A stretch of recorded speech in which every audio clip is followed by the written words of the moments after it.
Three, two, one, go. What is up, everybody? Euchre Squad here with the first official Smashmouth baseball podcast of the year. Today we'll be discussing our predictions for the 2016 MLB division standings. Today I am joined by Ron Burgundy, Cardinal Nation, Chronic 3512, Mr. 27 Rings, and the one and only Mets King. And here's Mets King with a better description on all the points we will be hitting on today. Oh, well, thank you, Euchre Squad. By the way, it is finally nice to see one Brewers fan that's actually alive right now. Today, what we're going to do in our first broadcast ever, we will be doing predictions for the 2016 season. We will be predicting who's going to win each division. We will be talking about the stars in each division, maybe some surprises, the wild cards. And to start us all off today, we got Mr. I'm sorry, what was your hashtag again? Ron Burgundy. He is also one of the only Padres admins still alive. So take it away, and he will be doing the AL West. What's up, guys? I'm Ron Burgundy. I'm going to start off with the seller in the AL West with the Oakland A's. As Mets King said, I'll be hitting on the Stars. So that's done. They're finishing last. They suck. Their best player is Yonder Alonso. I think that says enough. They may top out at barely winning 80 games. Because let's be real. Their GM, Billy Beane, is going to get frustrated halfway through the season and trade away their superstar, the second coming of Christ, Chris Davis. They also have the 107-year-old Coco Crisp roaming center field, and actually, quite possibly, one of the best catchers in the ALS, Stephen Vogt did. Oh. Moving on, the A's suck. Second to last, we have the Los Angeles Angels. They may top out at about 85 wins, basically because of Mike Trout. I think they'll end up winning about 76. Mike Trout is probably the best player in baseball outside of Josh Donaldson or maybe Bryce Harper. They still have Albert Pujols, who actually hit 40 home runs last year, quite surprisingly. They have absolutely no catching besides Giovanni Soto and no pitching besides C.J. Wilson, Jared Weaver, who tops out at about 75 miles an hour. And, yeah, they don't have anybody else. They're pretty much screwed. We have the potential surprise of the American League, who I believe will win probably 88, 89 games and compete for a wild card in the Seattle Mariners. They have two of the top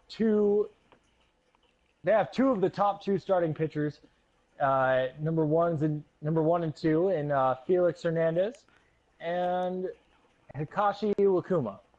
They also have an up-and-coming catcher in Mike Zunino.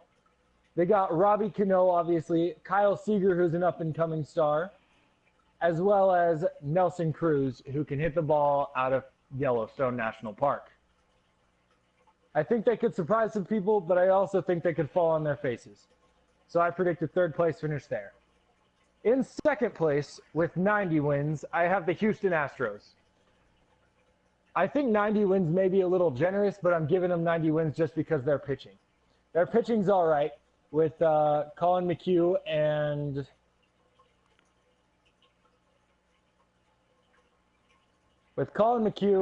with their bullpen. Their bullpen has two top guys in Luke Gregerson and Pat Neshek. They also have Ken Giles at the back end of their bullpen, who's probably, I think, may have a breakout year. They have Jose Altuve, obviously, and Carlos Correa, both of whom may make up one of the best middle infields in baseball. The only thing is they strike out way too much. Maybe if they could put the bat in the ball every once in a while outside of a ball that travels 500 feet, they may win a few more games, but I don't see last year happening. I think they would compete for a wild card with the Mariners. Now for the winner of the division, I think the Texas Rangers are going to win the division with 95 wins. They have Cole Hamels, at the top of their division. At the top of their rotation, along with Yu Darvish and Derek Holland. If Derek Holland can stay healthy, he would be a very formidable number 3 on this squad, as well as a very good number 2 on most other squads. The place that they're really lacking is catcher, but I don't see that being a huge issue with the experience they have on their squad. They have a solid infield with an up-and-comer and Ruckned Odor. Jurickson Profar is going to be a good backup.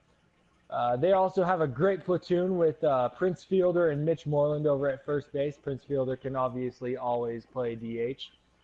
Their outfield is made up of Josh Hamilton, who will probably be on the DL. Good news is the Angels are paying all of his salary. They got Delino DeShields, who can definitely cover some ground. That dude will probably steal 40 bags this year. They got Shin Soo Choo, who I bet is a great candidate to hit 320 again, as well as a few up-and-comers like Justin Reggiano. I think maybe stellar. I could see this team winning 95 games because they play in Texas, which is one of the best home field advantages in baseball when it comes down to 120-degree heat that they play in all summer.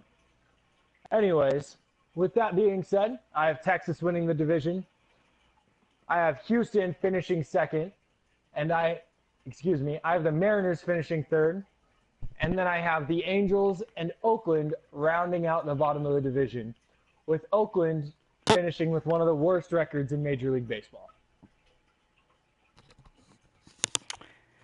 Wow, I know Padres fans probably have a little anxiety because they don't know many other Padres fans, but for you to say that the Oakland Athletics' best player is Yonder Alonso, probably because he was a former Padre, I'd say you were a little nuts. They do have guys like Sonny Gray.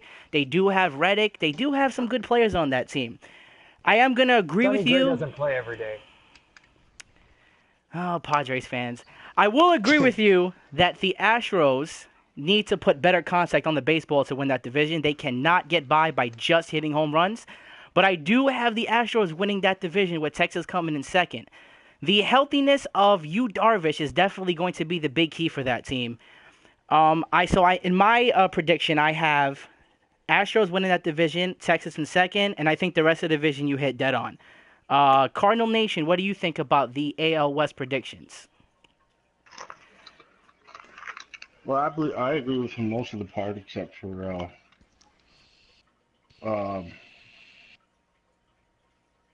I lost my train of thought. See, this is why we're not allowed to drink before we do the podcast. That's right. You're exactly right. No, but I actually agree with the Mets team on Houston winning the division. I think they're going to win a few more games than the Rangers. Other than that, I agree with everything pretty much he said. Okay, Mr. Kronick, what do you think about the AL West predictions? I have to agree. I think I'd swap Texas with the Astros there because, you hit on the healthiness of Darvish. He's coming back. He's not expected to be back till mid-May because he's out for Tommy John's. And you never know how a pitcher's going to come back after recovering from Tommy John's. They could be better than they were before. They could be about the same, or they could be even well worse. So, I mean, that's going to be a huge impact on that. And also, the thing with the Astros, even if they win the division, it's the same problem they had last year, like you hit on too. It's they got to get better contact. They're either home run or nothing kind of team. So it'll be an interesting division to watch. Mr. 27 Rings, what do you think about that? Hey, Mr. Ron Burgundy there. I think you forgot to read in the teleprompter that they have in Houston the best pitcher in the AL in Dallas Keuchel. He is the X factor in that whole division. He's going to be the big reason why Houston is going to be first place. I know Texas has Hugh Darvish. I know they got Cole Hamels, but I'm sorry. Keuchel, McHugh, and the whole staff and that bullpen is just electrifying, man. Electrifying. I think they're going to be the X factor, and they're going to win the American League West by default. And going last on it, shockingly enough, will be our Brewers, Edmund. What do you think about the AL West predictions? You know, I am really shocked myself that Mr. 27 Rings was the first person to bring it up. As he said, you left out the 2015 American League Cy Young winner Dallas Keuchel in that starting rotation. He is the best pitcher in the American League, and it's not even close. 15-0 at home. I could go on and on about his stats. I don't need to. Baseball fans know who he is. Another guy in that rotation that can really stand out, Lance McCullers. He came up as a rookie last year, had a great year. I don't think he's a guy that will have a sophomore slump. I think he's a guy that will get even better as the years go on. He could be a future number one of that ball club. The Texas Rangers, I believe it will be very close, but I do have Houston also winning the division, Texas coming in second. I'm going to give the Angels of Anaheim actually third place. I think they go out and get a starting pitcher around the trade deadline. And with the Seattle Mariners, I believe King Felix continues to go down with his stats. He had a very bad year last year, and I believe it continues. He will not. I don't even think he will have the best stats on that pitching rotation. And then, of course, the Oakland Athletics don't need to be talked about because they're not worth anybody's time. So that's what I think about the AL West. Okay, it's shockingly that the Brewers admin actually did the most research here. We'll give Mr. Ron Burgundy one last opportunity to talk about his predictions and defend himself because he obviously needs to right now. Oh, snap. All right. Yeah, you guys are totally right. I totally left out Keuchel. That's my bad. Obviously one of the best pitchers in baseball. I do think as a whole pitching staff, the Rangers have a little bit better, especially if Colby Lewis, Derek Holland, and Yu Darvish can all stay healthy. But that's a shot in the dark. I think if two of the three stay healthy, we've forgotten actually how good Yu Darvish is. They also have Sam Dyson, who is a young stud coming up. One of the other things is on the Astros, I don't see Keuchel going 15-0 at home again. Now remember, he had some screw-ups against really bad teams. If I remember correctly, the Oakland A's absolutely shelled him last year. Also, I think that outside of Altuve, like you guys all agreed, outside of Altuve, they don't have any contact hitters. Altuve is only one guy on that team, and you need 9 guys that can hit the ball. They have guys like Gaddis who will strike out 200 times and hit 50 home runs. But outside of that, I don't see them being a 95-win ball club. I see them winning 90, 92. I don't see the Mariners or the Angels being as good as them. I think those two teams will fight for third. But I really see the Texas Rangers coming up big in September and then choking in the playoffs. Okay, I think we've heard enough from our resident Padres admin, Ron Burgundy. Thank you for your time. Great job. We will segue into the next division, which is the AL Central. Probably going to be one of the most competitive divisions in baseball. So we'll let Mr. Cardinal Nation take this away. All right. Let's see. The AL Central.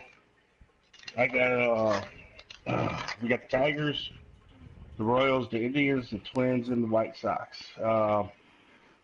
Like you said, it's going to be competitive. I think the Twins will start off the way they did last year. I think they'll jump off strong, but then they really didn't make that many off-season moves, so I think they'll fall off the cliff like they did last year for sure. The Indians, Michael Brantley, I think he's getting up there in age. Trevor Bauer, they really didn't have that good of a pitching season last year. Their bullpen really isn't. It needs more work. So I got them at fourth. I think Kansas City Royals are going to have a World Series slump. Losing Cueto is going to hurt. I just don't see them having the same season they did last year and then making it all the way back to the World Series. In this division, though, what I wanted to talk about was the White Sox and the Tigers. The White Sox made some improvements in their pitching and their hitting. And then also the White Sox did too by adding Todd Frazier. They got Jose Abreu. He should be have a good season. There's a rumor that Jay Bruce or Carlos Gonzalez are going to head to the White Sox. Either one will improve that team. If they don't, I got the Tigers winning this division. And at the end of the year, it's going to be a tight race between the Sox and the Tigers. But if they do get Carlos Gonzalez or Jay Bruce, I think the White Sox will win this division at the end in a close race. Okay, Mr. Cardinal Nation. I do agree with you on certain aspects. I do agree that the Tigers will win this division. I believe getting Upton is absolutely huge. Getting Zimmerman seems to be not talked about by many people. I mean, this guy was one of the best pitchers in the league a couple years ago. Injuries is a concern. If Verlander can be the ace that we all know who he is, this team's going to be very, very good. Cabrera and Victor Martinez do need to stay healthy, and health is the only question for this Detroit Tigers team. Getting K-Rod for that bullpen, they got Lowe for that bullpen. The biggest problem they had last year was the bullpen, and they improved that bullpen dramatically. The Kansas City Royals getting a World Series hangover, I don't necessarily think it's going to be a hangover. I do think that they did lose. Losing Johnny Cueto is huge. People think that he wasn't very good in the regular season, but when the playoffs hit and in the World Series, the guy was money.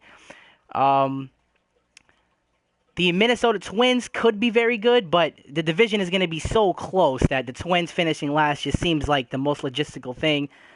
I do disagree with you when you said the Cleveland Indians do not have that good of a rotation. I think they have one of the best rotations in baseball to be the top two in that division. With Corey Kluber had an off year last year and had a 3.49 ERA. I know there's teams dying in the American League to have a bad pitcher at a 3.49 ERA. This guy was a Cy Young can. I mean, this guy's the real deal. If he has a good year, he's going to be great.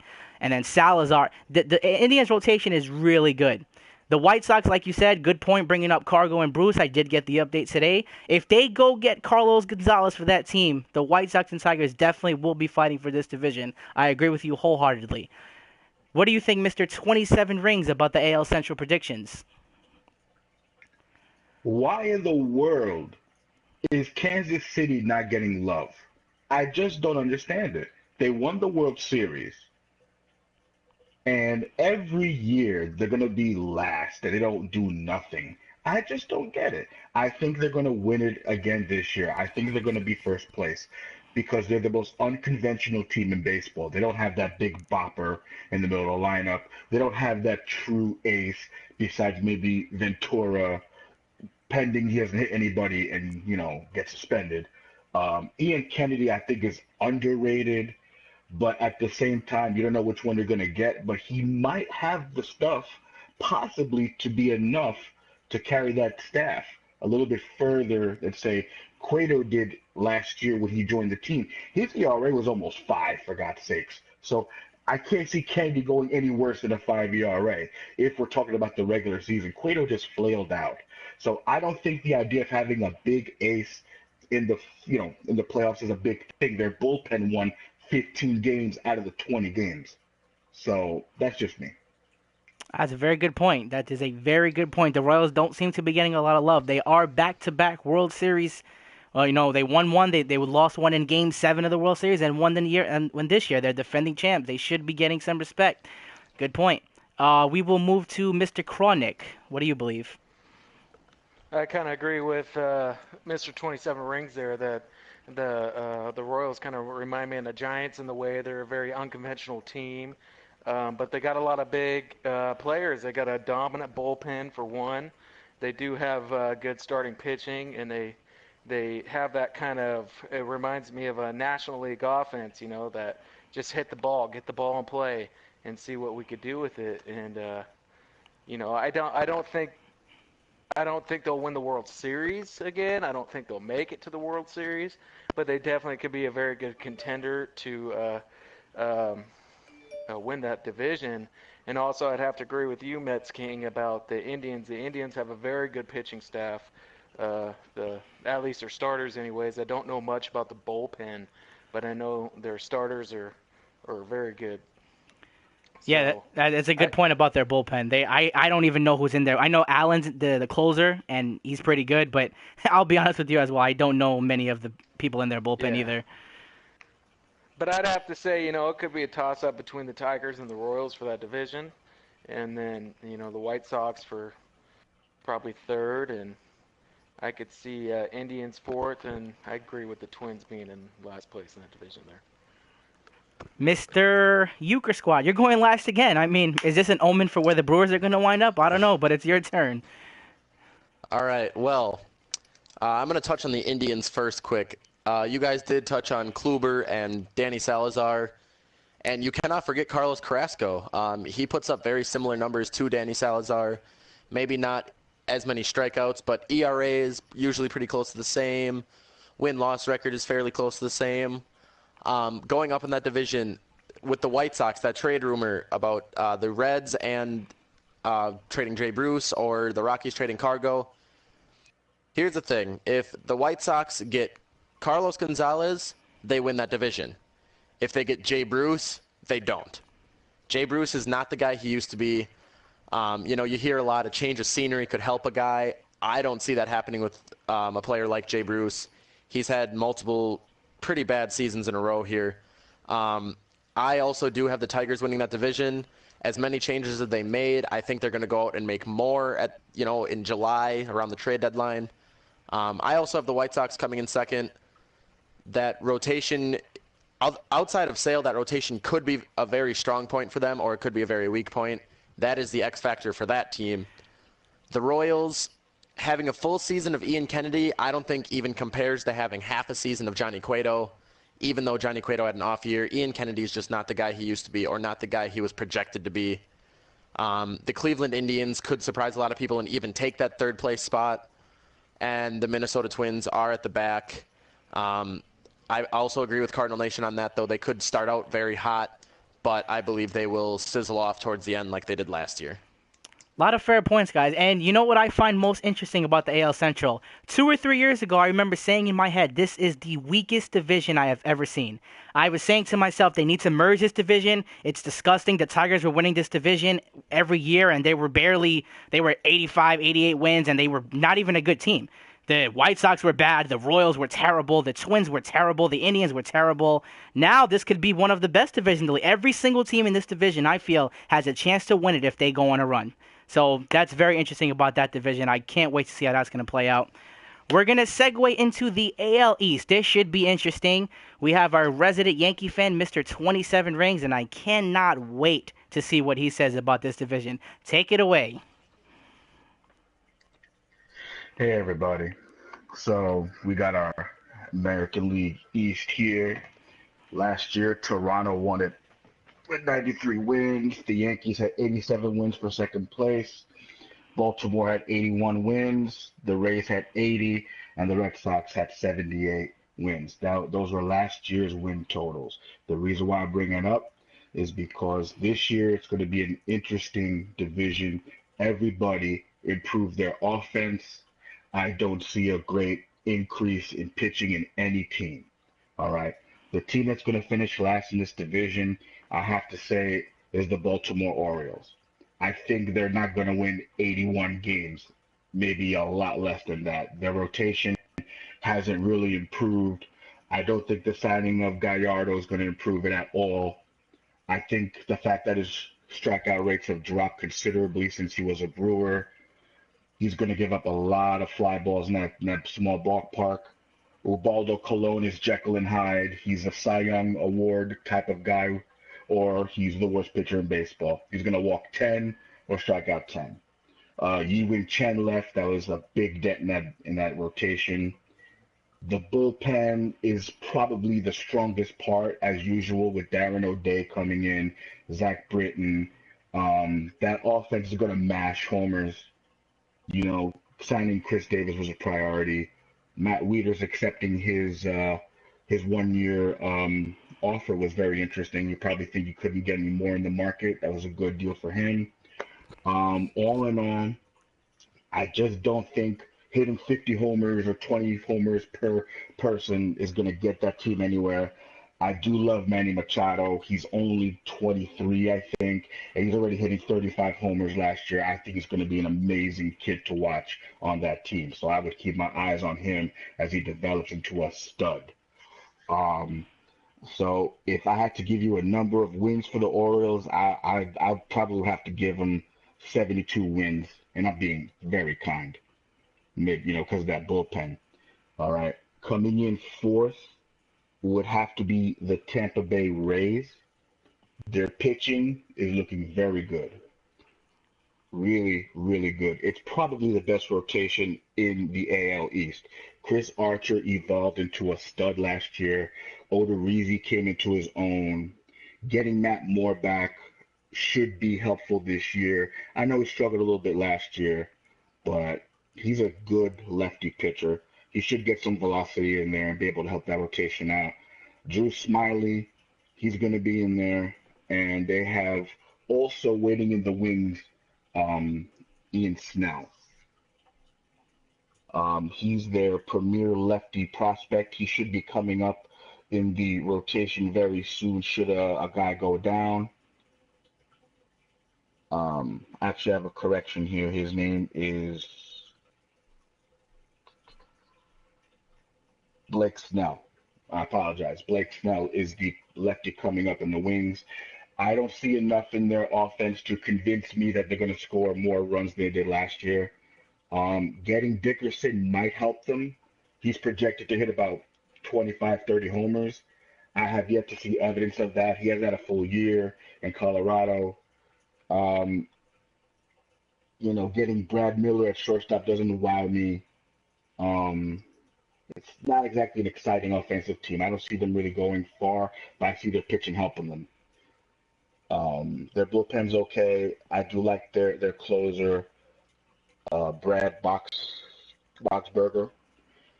So they're going to be fourth. Third is going to be the Red Sox. Why I picked the Red Sox third?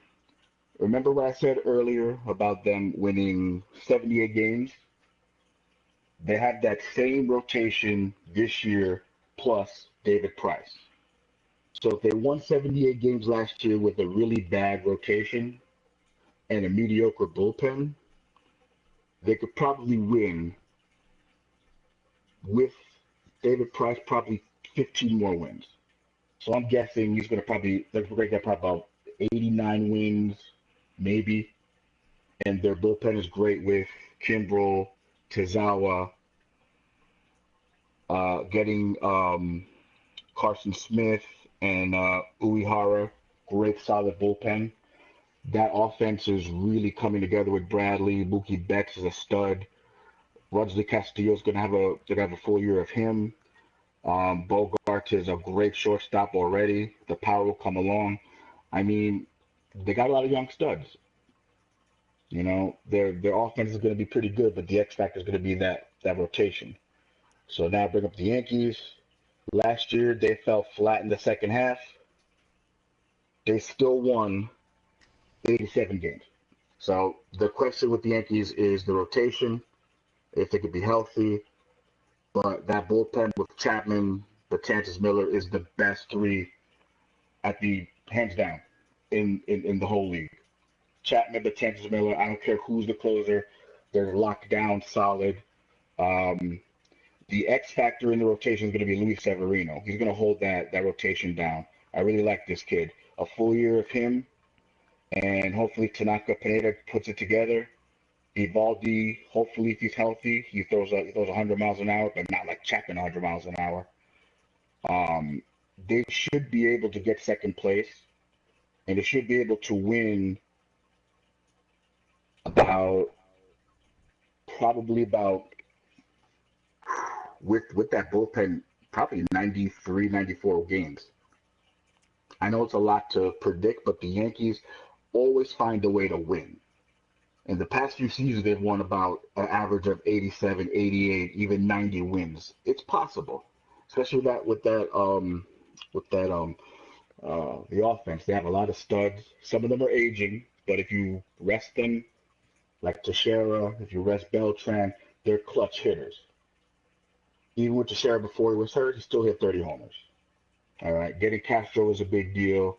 Hopefully, a full year of Ellsbury will help, and then they'll be the X factor. They're gonna have to fend off though Toronto Blue Jays. They're just a great team on paper. They have a lot of thud with Donaldson, Tulowitzki, Bautista, Encarnacion, Russell Martin. That's just too much. Nobody, I don't care how good your pitching is, can't hold that down. So they're just going to thud their way to first place. The X factor is going to be their rotation. A full year of Stroman, a full year of Estrada, and R.A. Dickey. Even Dickey could win 15 games on this team. J.A. Happ, even if he's half as good as he was in Pittsburgh, I mean, they could still win. And the rotation X factor, the bullpen, whether it's Storin or Osuna, it's going to be a solid closing and a solid setup. So Toronto's probably going to win about 98 games. And that's all I got. Okay, a lot of research there. Good job. 93 to 94 wins for the Yankees. I don't know what you smoked before you came on air, but whatever it is, please pass me some of that. Now, you're right. That bullpen is going to be one of the best we've ever seen. Absolutely. There's no denying that. But you have to get to the bullpen first, and that, to me, is going to be the Yankees' problem. That offense, you said there's a lot of studs on that offense. I honestly do not see many studs on that offense. I think A-Rod he's aging. I don't know what he has left. Teixeira will probably play about 15 games before he hits the DL. Brian McCann is also aging. I mean, he's one of the best catchers in the league by default, but that's, it's not saying much because there's not many catchers in the league right now. At second base, Sterling Castro can be a great piece. I agree. Didi Gregorius is also a very solid defender. Not sure about the offense. He did put up pretty good numbers. We have to see if he can continue that. I just do not see the Yankees winning not even 87 games. I don't think they're going to do what they did last year. I think they're going to be worse. Again, I know that bullpen is very good, but you have to get to it first. If Tanaka can stay healthy, if Severino has a repeat, if Pineda doesn't suck on pine tar, that team can be pretty good. I'll give you that much. The Toronto Blue Jays, 100% right on that aspect. You said the Baltimore Orioles will finish in last place, 73 wins. The Baltimore Orioles have a solid. Chris Davis alone is, if you go by sabermetrics, which I really don't like, but Chris Davis brings so much, just his power alone, such a threat in that. Adam Jones, that team it's really good off. And the pitching, I don't think you gave Zach Britton in that bullpen enough credit. Zach Britton was one of the best closers in the league last year. I didn't think you gave him enough credit there. The Rays, I agree with you on. The Red Sox, I think they are a little bit better. I think they'll finish in second. I think they'll win maybe one or two more games than the Yankees. David Price does bring a lot to that pitching staff. It's not just about what he brings numbers-wise. It's about what his presence brings. When David Price steps on the mound, the Red Sox didn't have that last year. Everyone that went out there like, we might get shelled. It might be 10-2. It might be 15-3. And when David Price goes out there, an ace is there. You have a chance to win that game.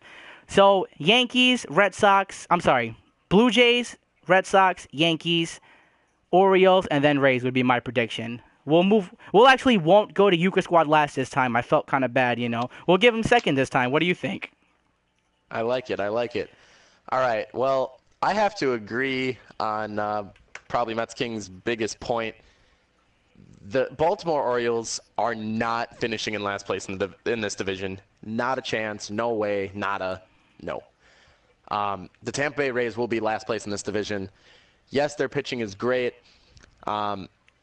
Matt Moore, I do not believe will be able to bounce back. Odorizzi is good, not great. Chris Archer is one of the best in the game. I think if he was on a winning team, he is a Cy Young contender.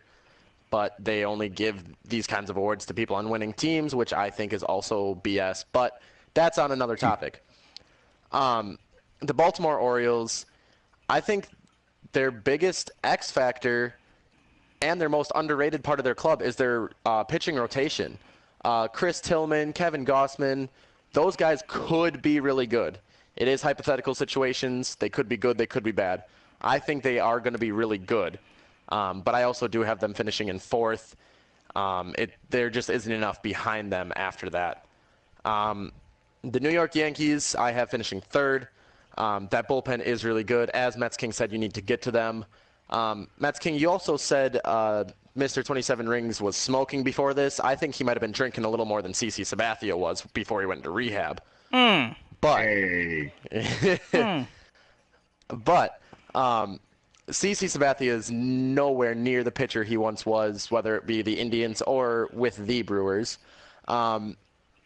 Pineda is Michael Pineda. You never know what you're going to get from him. Masahiro Tanaka, he's got to be healthy for that team to play well. And that offense, all 9 of them could be injured at one point. They're really getting up there in age. It's going to be hard for them to all stay healthy. I don't think A-Rod repeats the season he had, etc. The Boston Red Sox, David Price is huge. Basically, they got rid of Wade Miley and got David Price in that rotation. That is huge. Presence-wise, pitching-wise, confidence-wise, it's huge. Mookie Betts is an MVP candidate, I believe, in the next upcoming years. He's a 5-tool player. He can do everything on the field.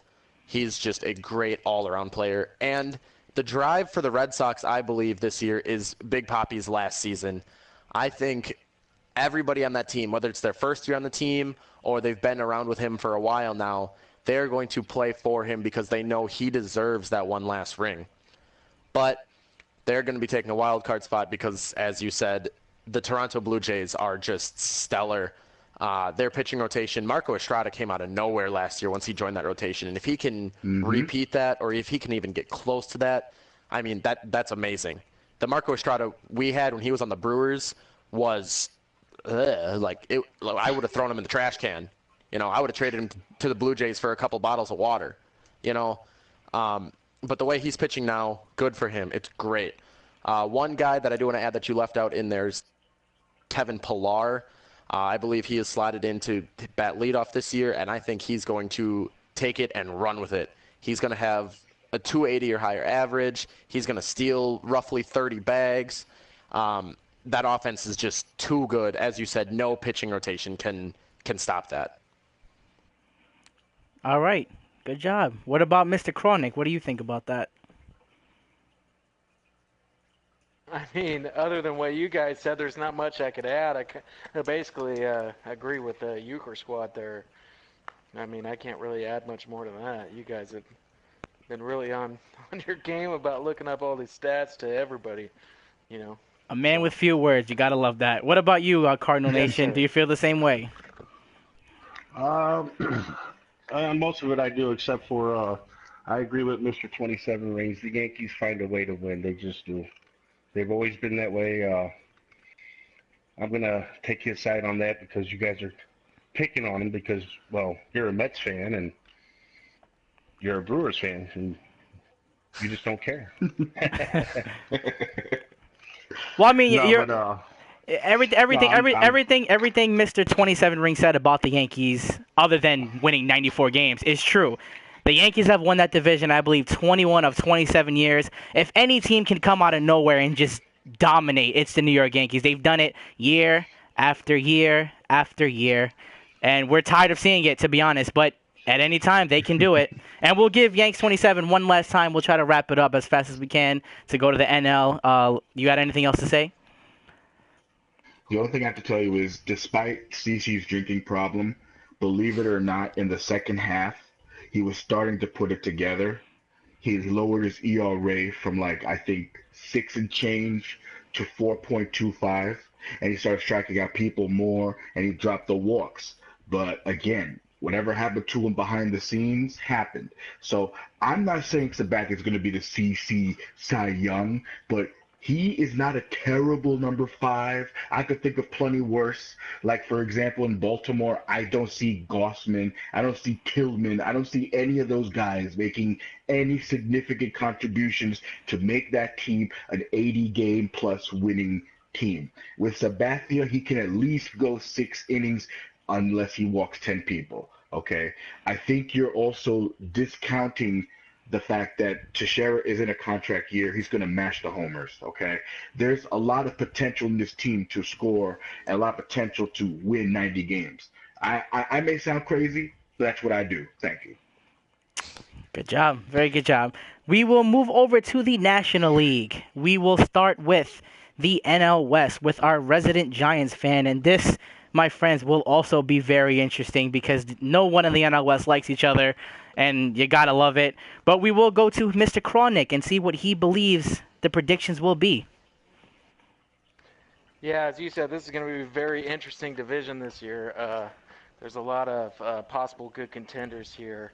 And there's 2 teams that I don't think they'll be contending with each other to see who gets last place, and that's going to be the Padres and the Rockies.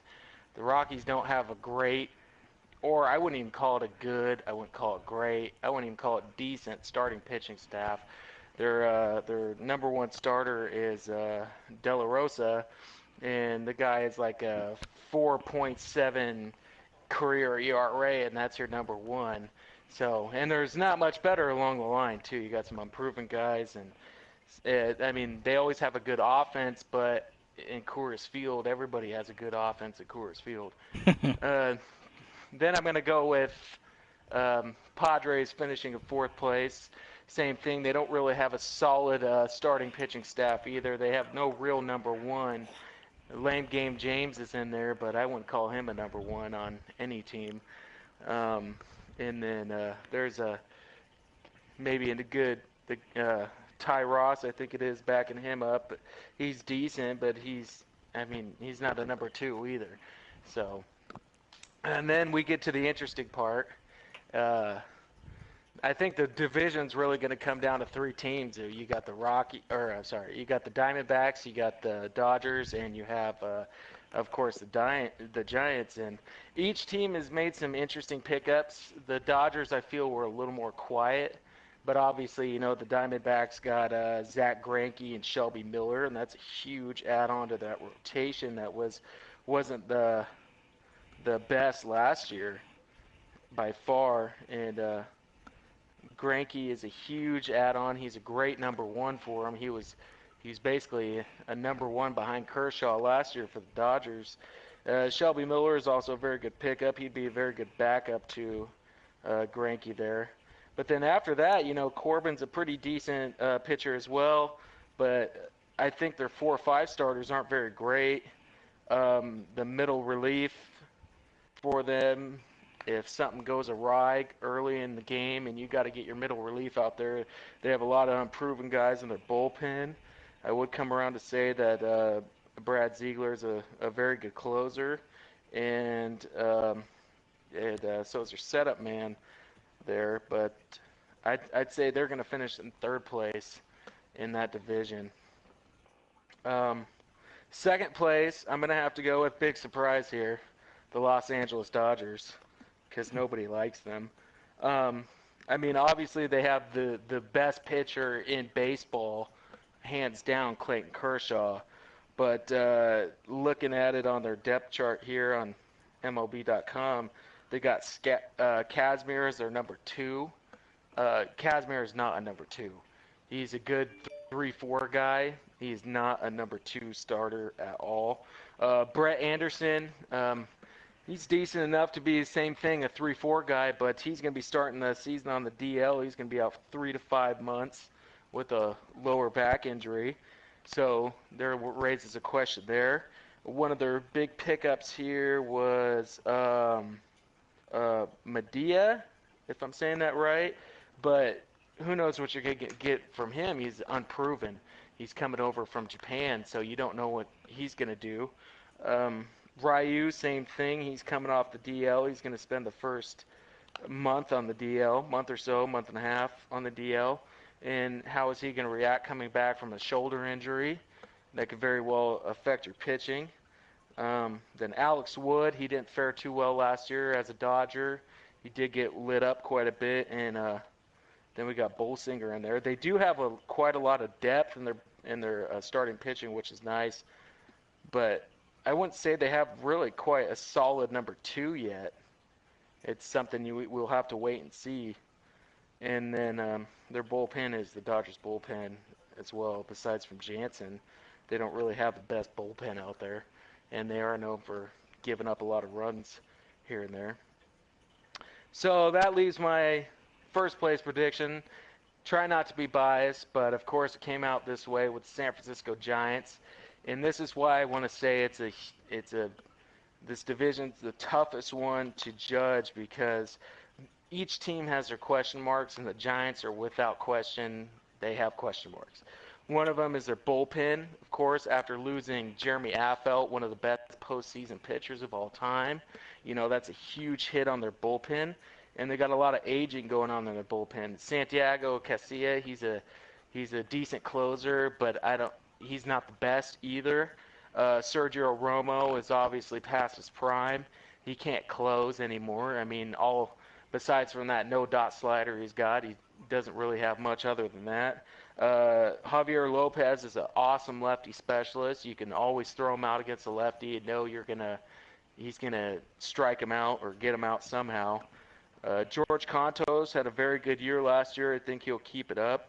Then we got three guys on their bullpen that are very well proven. Hunter Strickland, who did a lot better last year in the chances that he got, but we all saw what happened in 2014 in the playoffs after they just brought him up, I believe in September.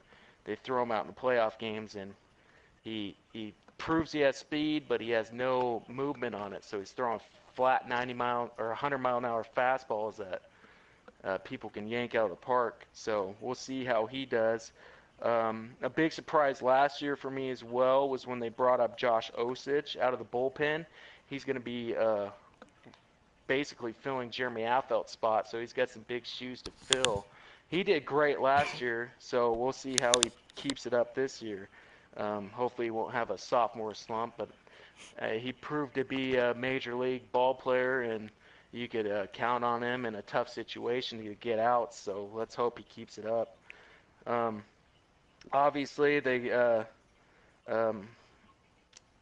outfield-wise, another big question mark would be Denard Span if he could stay healthy. If Denard Span could stay healthy, he's an awesome leadoff guy, and I think they have one of the most solid batting orders in the league. If you got Denard Span leading off, then you got Joe Panik second. You could even do Matt Duffy third, Buster Posey fourth, Hunter Pence fifth, Brandon Belt sixth, Brandon Crawford seven, and he did well in the 7-hole last year. He had obviously Silver Slugger numbers there. Angel Pagan eighth, and then obviously pitcher spot 9. So I think if they stay healthy, they can have a very good batting order and do a lot of damage there. Starting pitching is much improved over last year.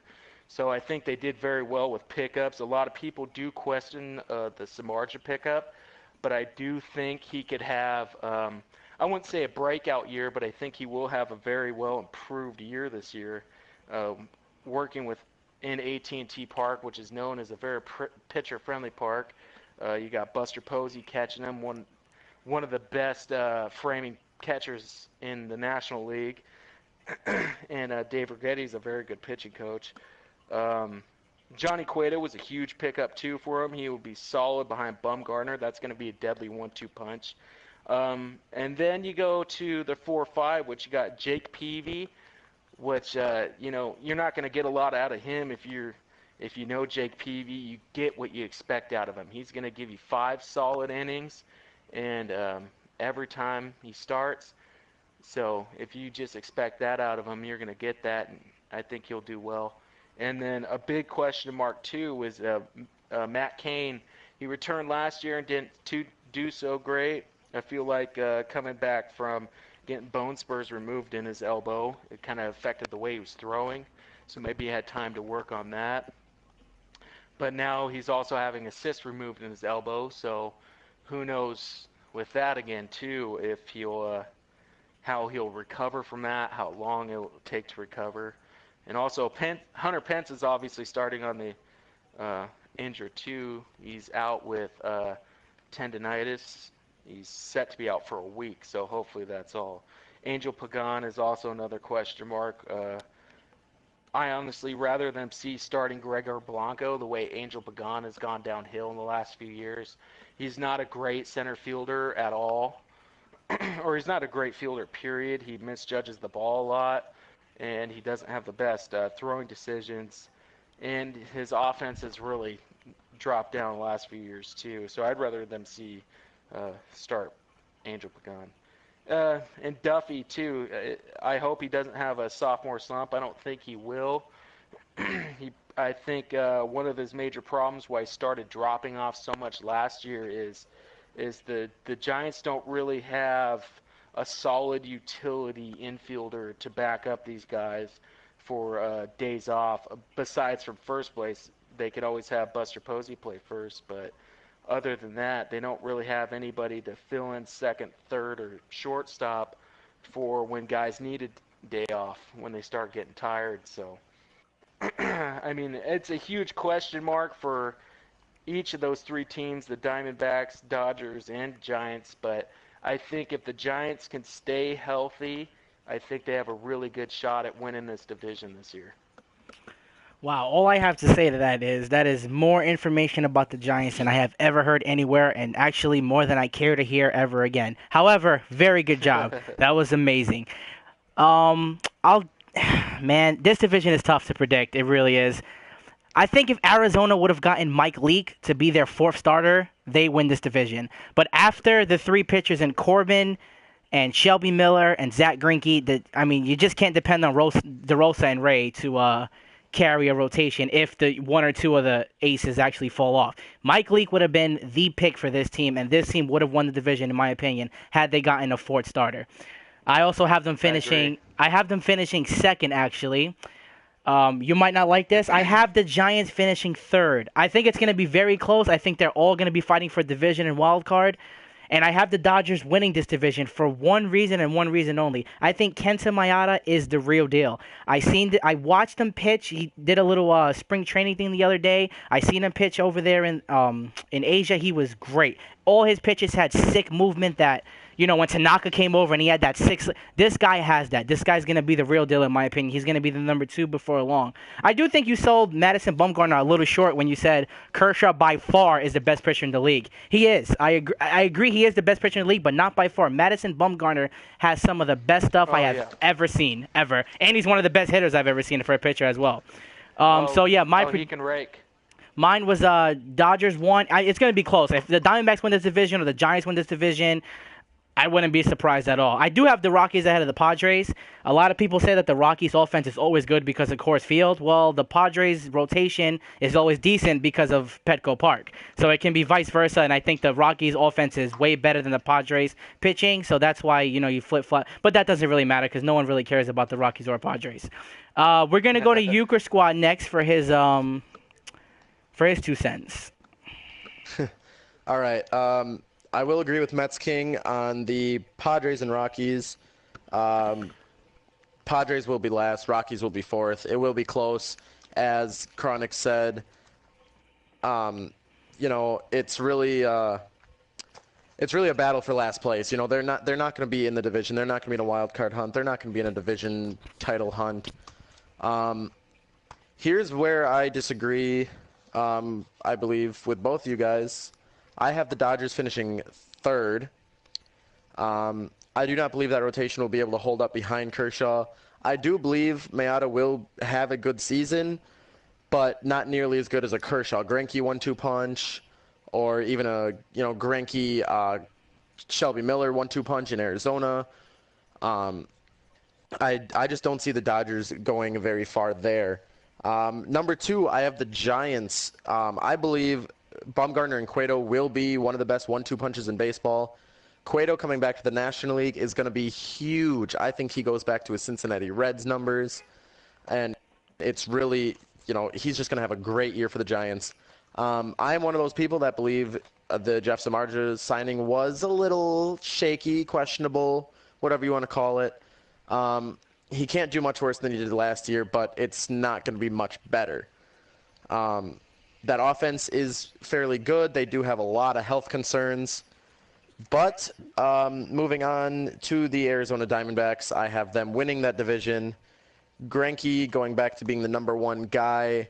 He's going to carry that rotation. He's going to help those 4 or 5 guys like Ruby De La Rosa really just excel. I think they're not going to have great numbers, but they're going to have decent enough numbers to be at the back of the rotation. Patrick Corbin coming back from injury is going to be a big question mark, but I think he will have a great year. That offense, Paul Goldschmidt's going to be MVP of the National League. I'm just throwing that out there right now.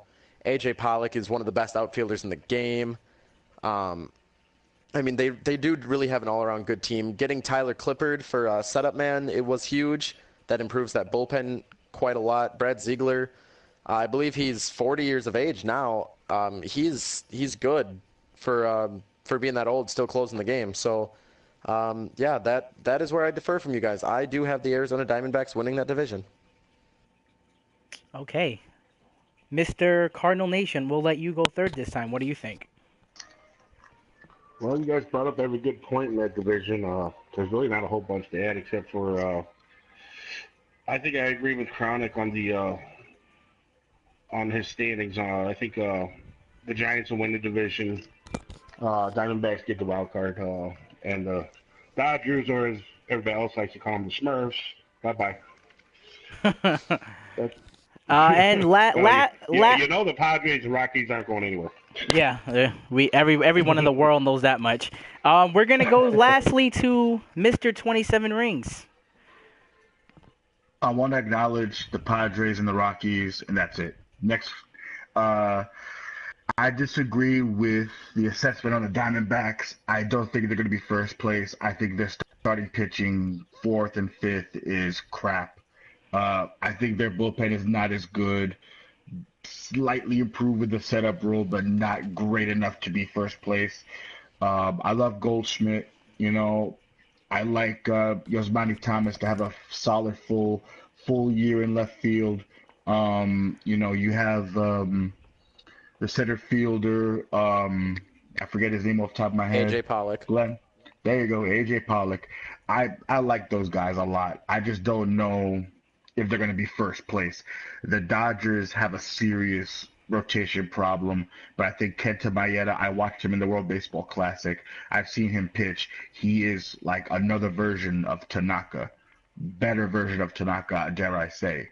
So he's going to be the X factor in that rotation, but that depth is going to be hampered by all these injuries. You have people missing 2 months already, 3 months already. That Dodger bullpen is suspect.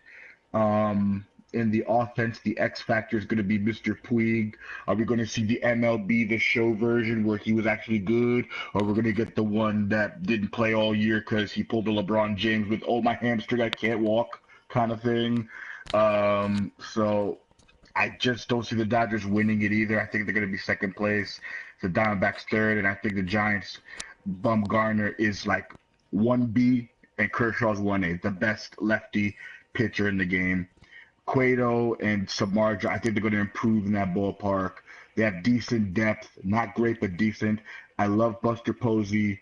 I love Belt. I love that offense, the potential of it if they're healthy. So definitely number one Giants. I think what everyone failed to say, something that's actually really important, and why I'm also picking the Dodgers to win the division, the new coaching of Dave Roberts. I think the guy has the baseball knowledge to, last year, not that Don Mattingly doesn't have much of a baseball knowledge, but for some reason him and Puig didn't gel. Him and Kershaw had some tuffles. Kershaw didn't want to be taken out the game, and Mattingly's like, he's old school. They got to protect the, investment. They don't want him to go 9 innings, 500 pitches every start. I think Dave Roberts can actually bring some leadership to that club, and I think they will gel. But great predictions by. It's his first year. Yeah, very true. Great job by Chronic, though. Very in-depth about the Giants. Like I said, I might not ever want to hear about, that much about the Giants again, but very good job. Very good job. And we're going to go to... Can I defend myself here? Oh, of course. Of course you can. Of course. One thing about Dave Roberts, yeah, he is the Dodgers did get a new coach, but the thing about Roberts here is, one, he is a new coach, so you don't know how he's going to do.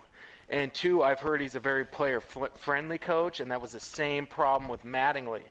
Very player-friendly and just allowed a lot of shenanigans in the clubhouse. He wasn't tough enough on players.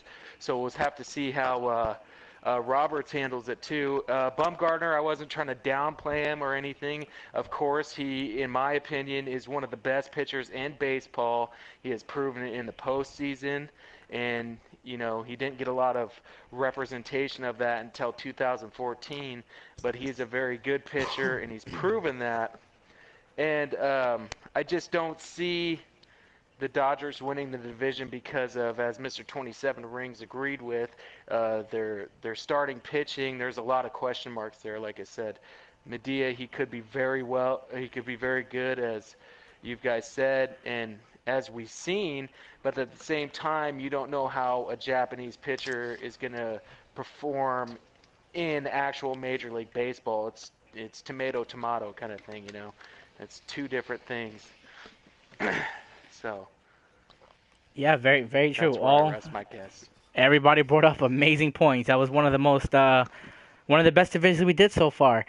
But we will go to the NL Central next, and shockingly enough, our Brewers admin, which probably shouldn't be doing it because anyway, I won't say they'll be bad. Let him tell you that himself. Mr. Euchre Squad, take it away, buddy. Well, do I even need to talk about it? The Brewers are obviously winning this division. World Series confirmed. They beat the Cubs and Giants in the spring training yesterday. I mean, come on. No. All jokes aside, though, I will start from the bottom of the division, which is not the Milwaukee Brewers. It is the Cincinnati Reds. Their lineup, no strong spots at all besides Joey Votto. And pitching rotations, pitching coaches now know they can pitch around Votto. They don't really need to worry about anybody else in that lineup. Jay Bruce will be traded by the trade deadline. We talked about the possibility of him going to the White Sox. There's been a lot of rumors surrounding Jay Bruce. There's nobody on their bench. They have no depth on offense. The only person in the world that might know anybody on the Reds bench is the one fan they have left. The rotation, it's bad. Anthony DeScalfini is their number one. I mean, I could laugh about that. Raziel Iglesias could be very good, but on a bad team, it's not really going to mean a lot. Bullpen losing Chapman, it's going to take a giant hit. I predict their record to be losing 100 games at 61-101. Number 4, it hurts my heart. It really does to say this, but the Milwaukee Brewers will come in 4th in this division. The lineup is, I mean, it's really not a terrible lineup. Scooter Gennett at second is, that's probably the weakest point. Domingo Santana, he's my boy. Mets King knows this. I love Domingo Santana. I think he's going to have a huge breakout year. He's going to be one of the best players on the team. Lucroy will be traded by the deadline. Braun, who knows? He could have many injury problems like he has had the last couple of years. The bench is very weak. Will Middlebrooks, I think, was a good pickup. He's done very poorly in a couple of places, but I think hitting at Miller Park could really help him out. The rotation is also weak.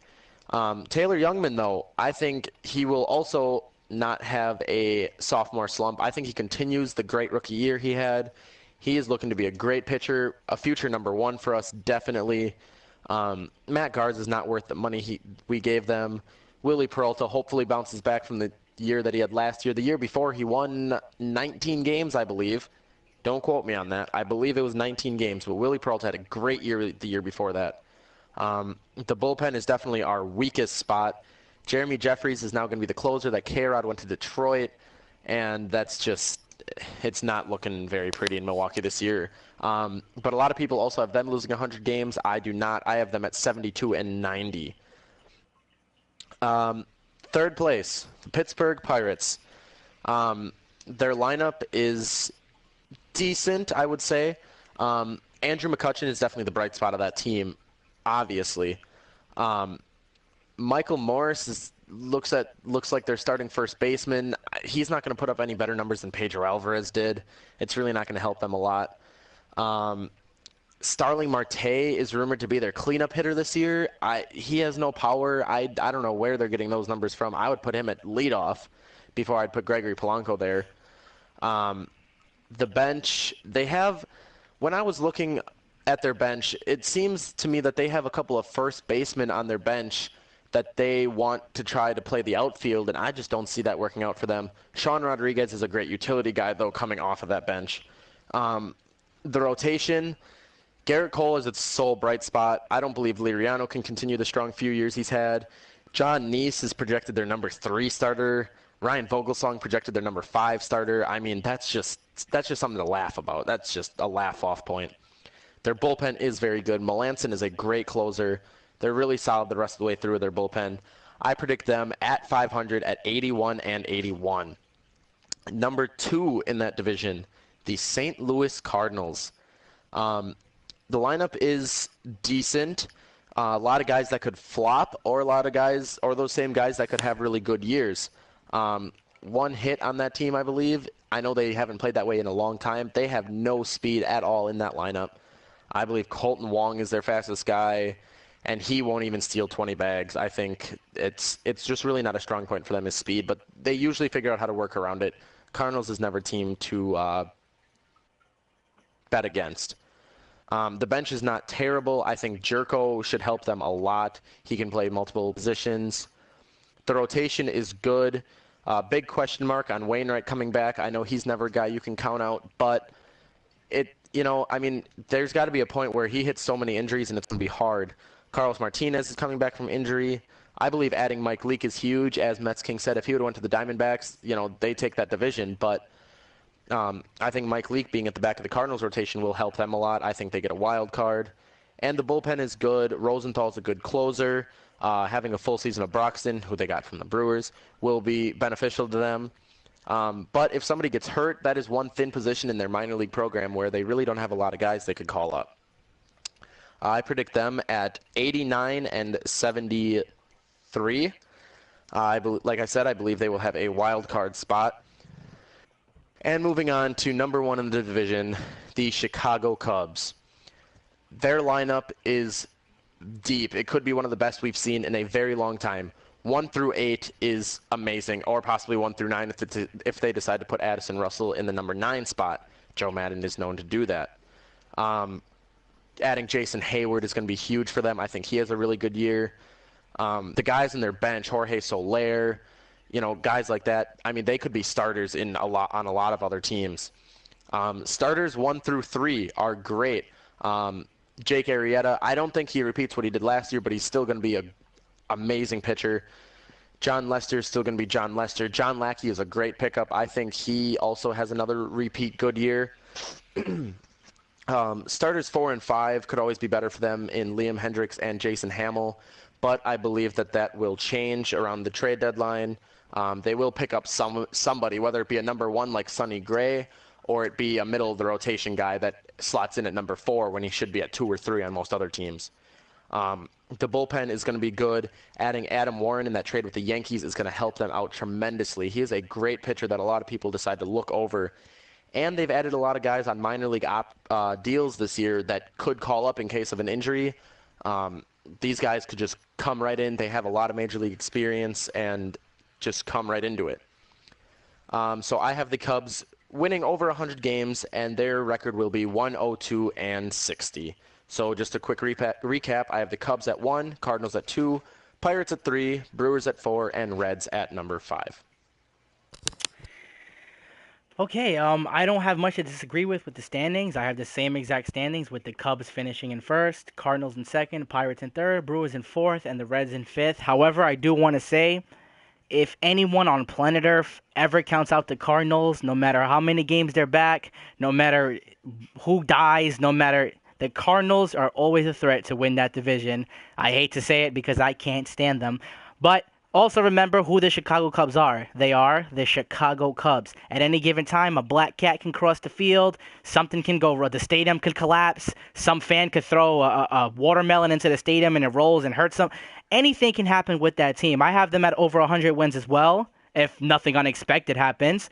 But yeah, I pretty much agree with everything you said. Just the Cardinals and Cubs, you gotta, that could go down to the last 3 games of the season if the Cardinals do what they always do. But the Cubs probably should win that division easily. But knowing that they're the Cubs, it always, it puts me on watch alert when you say the Chicago Cubs.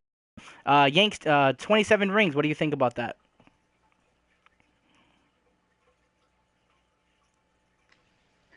Let me see. The Cubs have the best offensive lineup in the game. Adding Dexter Fowler, taking it from the Orioles was sweet, by the way. So their lineup is just more dangerous with him on top and Hayward too. Their pitching, to me, the starting rotation is not as good as advertised. I think they're going to make a big trade, trading Soler and that very deep bench. A lot of people don't really think about Adam Russell. I think he's going to be a steal thanks to Billy Beane trading him off for nothing almost, by the way. The Cardinals, I never rule them out. I think they're going to win more than 89 games. I think their rotation is a slightly better than the Cubs if they're all healthy. But again, the Cubs are just going to get somebody easy. They have enough talent to trade away. So it's going to be a heavyweight fight between those two. The rest of the division, Brewers, I mentioned you. Reds, thanks for Chapman. Thanks. Okay. We'll go to Cardinal Nation. It's also your division as well. What do you think about that? I agree with Mr. 27 Rings on the Cardinals winning more games than Bob Uecker put up. You know, Bob Uecker drank a lot, by the way. Yeah, I think it's going to be a heavyweight fight between the Cubs and Cardinals. Let's all keep in mind one thing. We didn't have Wainwright last year. Most of our team was on the DL through the season and still won 100 games. If we have a healthy full cast this year, what could happen then? That's all I'm going to ask. Very true. And I would like...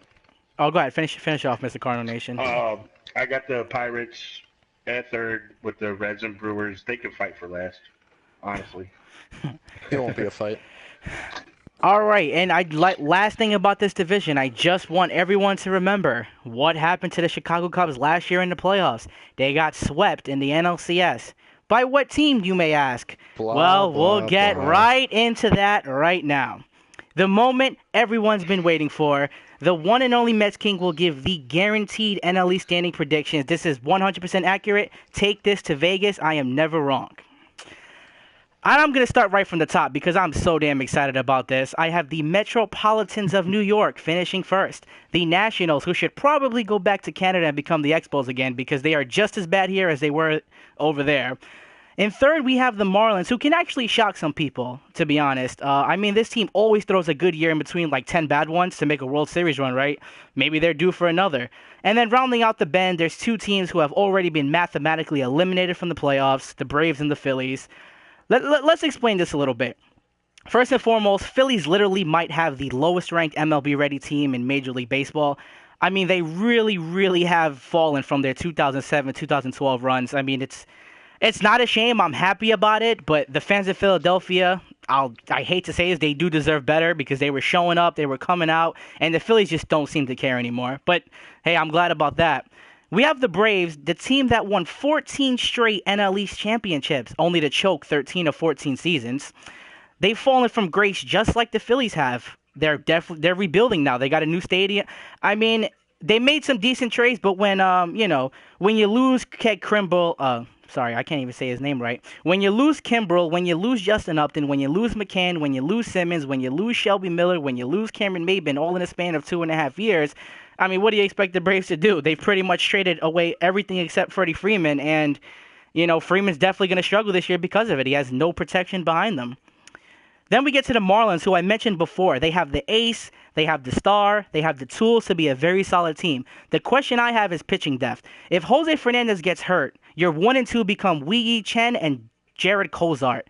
That's not exactly Greg Maddux and Smoltz or Hudson or Mulder and Schilling and Randy Johnson. The offense is definitely sneaky. It's good with Bauer, who can pop 30 or 40 if he actually plays every day. Hechavarria is a great shortstop to me. I think he's very underrated. Osuna can be great if he turns it around. Yelich is a speedster. The guy can hit. Real Muto might actually be one of the best catchers in the National League. Stanton, I don't even have to say anything about him. The guy can hit 70 bombs. He can beat Barry Bonds' record. Clean, I might add. D. Gordon can steal 100 bases if you let the kid run. I mean, that offense is stacked. If they stay healthy, and actually are productive, they really should compete this year for a wild card and maybe even the division if at the deadline they go get a starter. They have to get pitching depth. If they get some depth, maybe they go get if they pull something shocking like Felix Hernandez says, I'm just sick of Seattle, trade me now. If they go, something like that, they can they can run. That's a good team that can put together a very solid streak if everyone stays healthy and everyone does what they're capable of doing. Then we get to the Nationals. We all know about Max Scherzer and the staff. I mean, last year that team was on Sports Illustrated. They were on the cover. All those pitchers were projected to win the World Series. One of the best rotations ever, they said. The team is dangerous if everything goes good. the Harper last year before the season. He said, give us our rings now. We're going to win the World Series. They had a 5-game lead going into July 26th, only to have Cespedes and the Mets expose them like a Donald Trump felt pep rally. I mean, like I said, they can be dangerous. They really can. The big question with me is Dusty Baker. He got hired as a new coach. I think Dave Roberts is a better hire than Dusty Baker was. I don't like Dusty Baker as a coach. Every team he's played for, besides the Giants, they all said, no, thank you. The Reds, nobody liked Dusty Baker. He's a good guy, not a great coach, in my opinion, and that just seems to be everyone's opinion. That's why he keeps going from job to job to job. Why would you keep Jonathan Papelbon, Nationals? I don't understand. The guy choked your MVP like he was the Undertaker at WrestleMania. I don't understand why you would keep him and get rid of Storin when Storin was a longtime National. A lot of fans liked him. No, he had a couple of bad games, but why would you keep Papelbon over Storin? It doesn't make sense to me. That's the kind of move the Nationals always make and why they're not ever going to win a World Series, in my opinion.